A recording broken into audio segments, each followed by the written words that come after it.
Ito pong bubble gum ban. Okay. Bakit po, ano po ang logic nito, no? Sa kanyang vlog, pinaliwanag ng Pangulo na mahalagang sukatan ng isang magandang polisiya ang kakayahan nitong magbigay gabay, mapabuti ang pag-uugali ng tao at madaling ipatupad at higit sa lahat, hindi maging perwisyo sa publiko. Ayan. Halimbawa, tanyagang Singapore sa polisiya ng pagbabawal ng bubble gum. Pinagbabawal ang pagbebenta at pagpapasok nito sa bansa dahil napakahirap linisin. Kapag idinidikit kung saan-saan, maraming insidente na na-stuck ang pinto ng tren dahil sa improper disposal. Lumalaki ang cleaning cost, delay ang biyahe.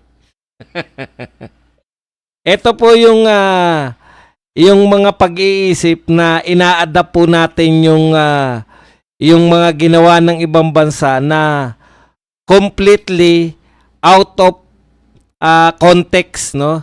Ginagaya lang natin yung sa tingin natin madaling gawin at ipinagpapalagay natin na kaya umunlad yung bansang Singapore dahil diyan sa lintik na bubble gum ban na yan, no?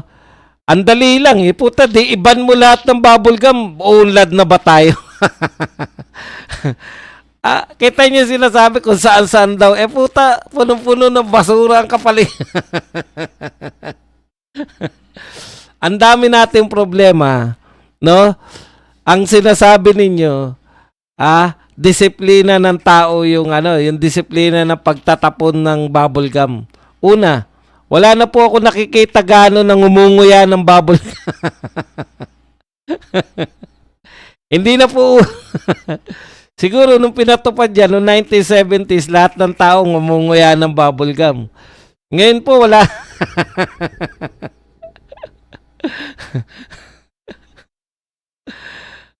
Ang ganda pakinggan, di ba?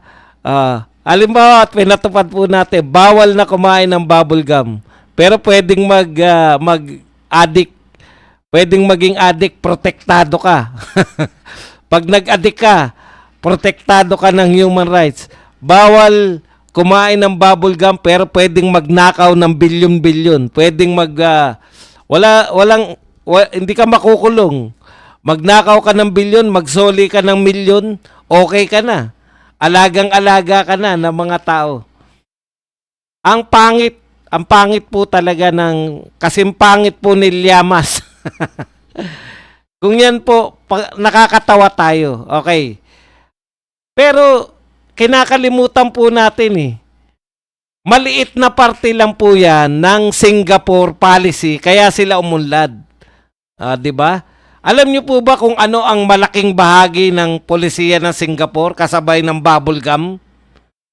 War on drugs. Magugulat kayo. Dito ang war on drugs, 6 na taon pa lang ini-implement. Pinagmumukha ng palpak. Bakit palpak? Hindi raw napigil. Sa Singapore po, 1971 sinimulan yung war on drugs.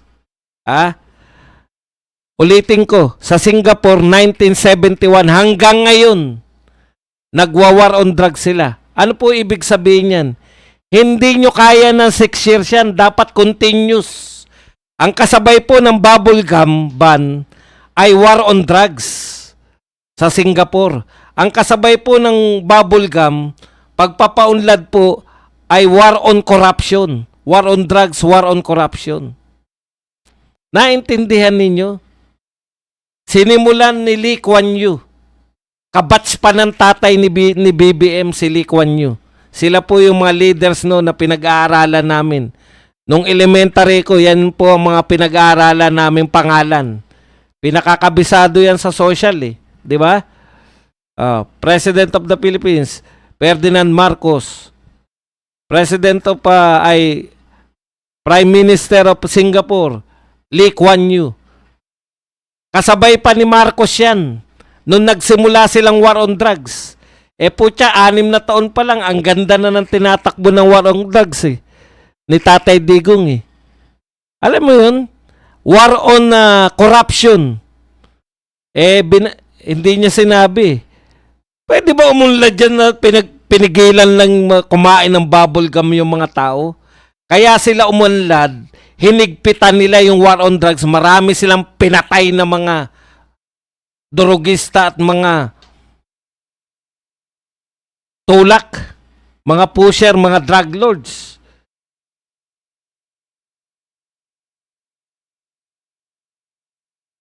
Kaya sila na umunlad,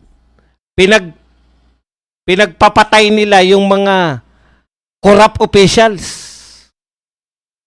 Nag-war on corruption sila, nag-war on drugs sila. Pucha, sa atin i-adapt natin yung ipagbawal natin yung yung pagkain ng bubble gum. Pero pwede kayo magdroga, pwede kayo mangurap. Pwede nyo gawin ng lahat. Pwede kayong magpatubig. Pwede kayong magtirahan kahit saan. Wag lang kayo kakain ng bubble gum.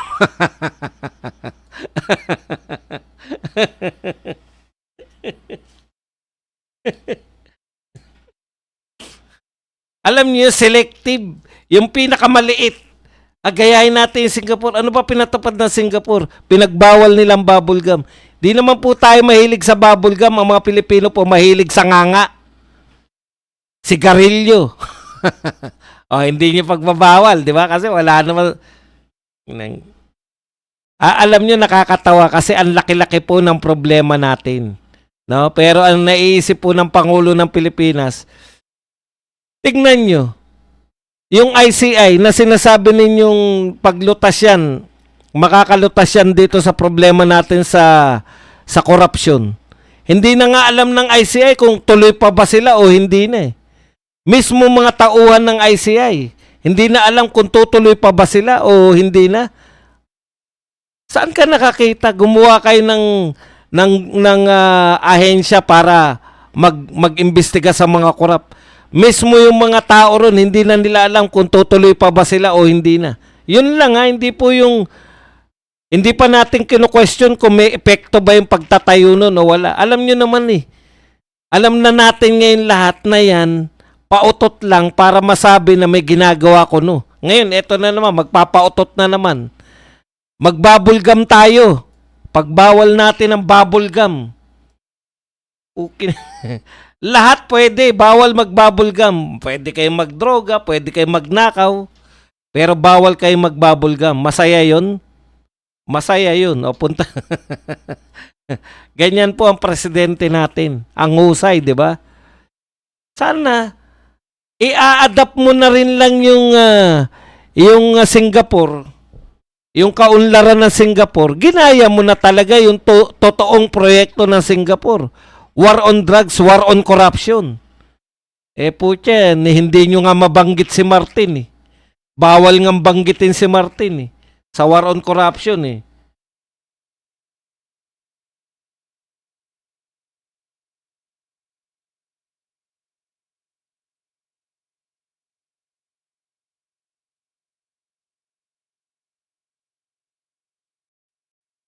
Biruin nyo, panahon pa ni Lee Kuan Yew, gusto ninyo matapos ni Duterte yung war on drugs ng 6 years? Ang laki na nga ng ginawa ni Duterte, ang gagawin nyo lang, susundan nyo. Yung Singapore, 1971 pa sila, nag-war on drugs. Hanggang ngayon, nagwa-war on drugs pa rin sila. Imagine niyo yun. Mahigpit po sila.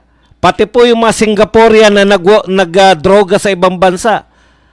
Susuriin nila pag galing ka sa ibang bansa, kung ikaw ba'y nagdroga ron, yari ka pa rin.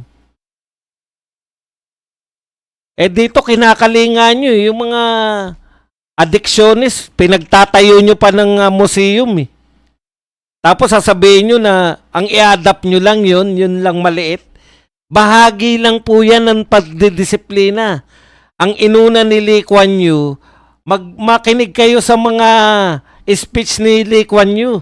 Makinig kayo sa mga sinabi ni Lee Kuan Yew, magbasa kayo. Malupit, mahigpit sa mga magnanakaw, sa mga corrupt officials at saka sa mga droga. Puta, hindi. Iniitsipwera nyo yung pinakamalaking bahagi. Maliit na bahagi lang yung bubble gum na yan.